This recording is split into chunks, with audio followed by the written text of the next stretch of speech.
Hey guys, welcome to my video. For today's tutorial, I will be teaching you how to make the extended single crochet ribbing. To begin, all you're going to need is some yarn and a crochet hook. For this tutorial, you will need to know how to make chains, the extended single crochet stitch, and how to work in the back loops. I have videos on all of those and I will have them listed down below. Starting from the very beginning, making chains, you're going to make any number of chains. I have already made 22 chains on my hook. To start row 1, make 1 extended single crochet into the second chain from your hook. You're now going to make 1 extended single crochet into each chain across.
And that's how row 1 is looking. To start row 2, make 2 chains. So we're going to be working extended single crochets again, but we're only going to be working in the back loop of each stitch. So if you look at the top of your stitches, this loop farthest away from you, this one right here, is the back loop. So we're going to make extended single crochet stitches, 1 into each stitch, only using that back loop.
And that's how row 2 is looking.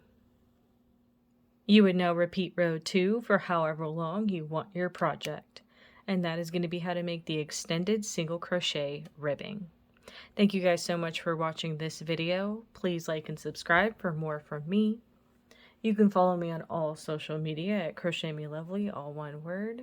Please leave me any feedback down below for future videos and tutorials that you would like to see.